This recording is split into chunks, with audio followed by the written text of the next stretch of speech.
조폭과 한패입니다. 조폭과 한패 무슨 얘기인지 기사같이 볼까요?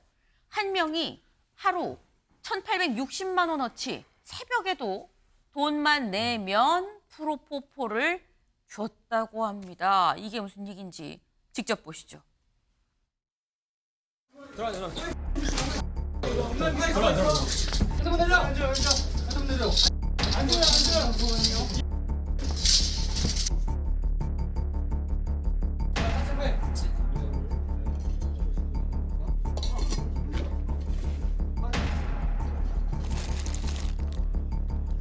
의료용 마약류는 의료 목적으로 사용하면 적법하죠. 이거는 의사가 사실상은 관여하지 않고 중독자가 요구하는 대로 돈에 맞춰서 투약량을 결정해줬기 때문에.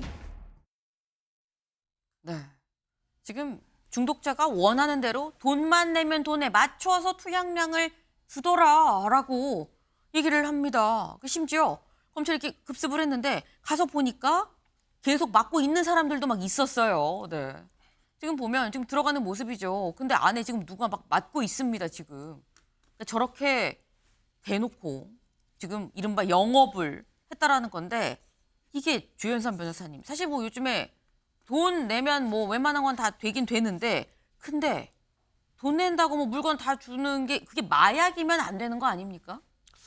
프로포폴의 경우에는 2011년부터 마약류로 이제 관리가 되기 시작했습니다. 네. 그때 이후로 처방을 의료 목적이 아닌 형태로 처방을 하게 되면 마약류 관련법에 따라서 처벌받게 되죠. 의사들의 경우에는 면허 취소까지 걸려 있는 문제이기 때문에 사실 굉장히 조심스럽게 처방할 수밖에 없는 그런 약품이라고 할 수 있는데 네. 이렇게 무분별하게 그다음에 그 환자분들이 원한다고 해서 이렇게 처방하게 되면 본인 스스로 이제 의료법 위반과 마약관리법 위반을 통해 가지고 면허 취소에 이를 수 있는 중대한 처벌을 받을 수밖에 없습니다. 아마 그 관리를 잘 하셔야 되는 부분인데 불구하고 최근에는 이것이 약간 기업형으로 이루어지는 게 아닌가라는 생각이 드는 게 과거에는 암암리에 한두 분, 뭐 몇 분 정도가 와서 처방을 받았다고 한다면 지금은 다수의 환자들이 내원을 하는 구조인 것 같아요. 지금 이번에 나온 사건의 경우에도 굉장히 많은 환자들이 와가지고 처방을 받았고 그 과정에 뭐 조폭이 연루됐다라는 보도까지 나와 있는 걸로 봤을 때는 네. 그것이 기업형으로 가고 있는 게 아닌가. 환자들을 뭐 체계적으로 관리해서 의사들로 하여금 처방하게 하고 그 수익을 나눠 가지는 그런 형태로 진화되고 있는 게 아닌가 싶고 그 부분에 대해서는 최근에 우리나라가 마약에 대한 그럼 경종이 굉장히 높지 않습니까? 그 부분에 대해서 아마 수사기관이 좀 더 철저하게 수사할 필요가 있지 않을까 생각이 듭니다. 네.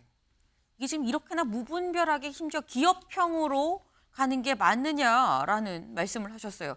기업형이라는 얘기가 나오는 이유가 있죠. 저희 오늘 키워드가 조폭과 한패였었죠. 다음 기사를 좀 볼까요? 돈만 내면 프로포폴 무제한 투약한 병원, 조폭과 한패였다. 병원이 조폭을 끼고 같이 프로포폴 영업을 한 겁니다. 그래서 조폭들이 뭐 주변에 이게 좀 이게 이 프로포폴 한 사람들이 뭐 휘청휘청하고 혹시 문제를 일으킬 경우에는 뭐 옆에서 기다리는 경우도 있었다고 하는데 보니까 실제로 제가 영상을 좀 찾아봤어요. 봤더니 CCTV 이런 거에서 저건 뭐 조폭은 아닙니다. 조폭은 아닌데 투약을 하고 나갈 때 조심해서 가세요라고 하면서 택시까지 안전하게 데려다 주는 거죠. 혹여나 넘어지거나 거기까지 가는데 무슨 일이 있을까 봐 새벽 4시 48분에도 이런 일들이 왕왕 빚어졌다는 겁니다. 근데 이런 상황이 윤주진 위원님, 예. 2024년 대한민국에서 예. 조폭이랑 병원이 한패로 약간 현실이야라는 생각이 들어요. 그러니까 안 그래도 요즘 이제 뭐 의사들이 네. 이렇게 꼭 마약류를 취급하지 않더라도 사실은 충분한 소득을 올릴 수 있는 전문 직종 아닙니까? 그리고 정말로 엄격한 어떤 윤리적 그런 그 윤리적인 어떤 인식이 요구되는 그런 직종인데 그렇죠. 사실 마약과 조폭은 뗄래야 뗄 수 없는 관계인 건 맞습니다. 왜냐하면 조폭들이 마약을 갖고 마약에 의존할 수밖에 없는 그런 중독자들의 접근을 해서 그들을 관리하고 또 그들이 고가의 돈을 지불하고 마약을 할 수밖에 없다는 걸 알기 때문에 그렇게 이용해서 계속 끌어들여서 포섭해서 관리하고 이런 식으로 조폭들은 마약을 아주 치밀하게 이용을 하죠. 근데 여기에 정말 우리가 사회적으로 많은 신망을 받는 의사들이 한패가 됐다라는 거는 정말 국민들께서 실망하실 것 같아요. 저는 이런 문제는 이런 식으로 적발하는 방식이 아니라 네. 동일 인물에 대해서 프로포폴이 다량이 계속해서 투입이 된다, 투약이 된다면 사실 이런 것들은 충분히 데이터베이스 상에서 밝혀낼 수 있는 부분이라고 생각을 하거든요. 이런 식으로 불시적발이 아니라 네. 저는 체계적으로 프로포폴의 총량 투약 그 양을 계속 점검하면서 네. 의심이 되는 의사나 병원에 대해서는 좀 수사를 할 수 있는 그런 시스템을 좀 갖췄으면 좋겠습니다. 네. 이번 수사가 프로포폴을 많이 사용하는 병원을 좀 집중적으로 좀 들여다봤더니 문제가 있는 것 같다 해서 지금 수사에 지금 들어간 상황이긴 하죠.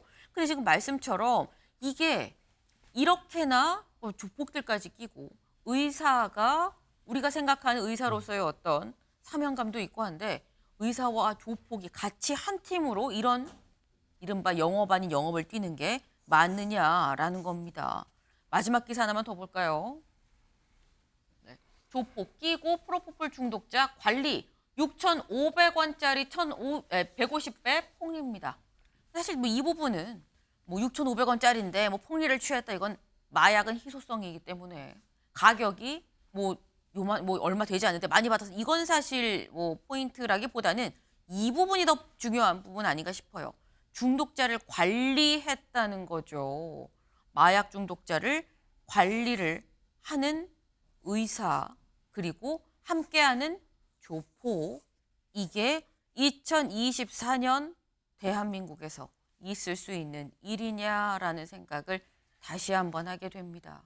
저희가 준비한 소식 오늘 여기까지입니다. 오늘도 좋은 하루 보내세요.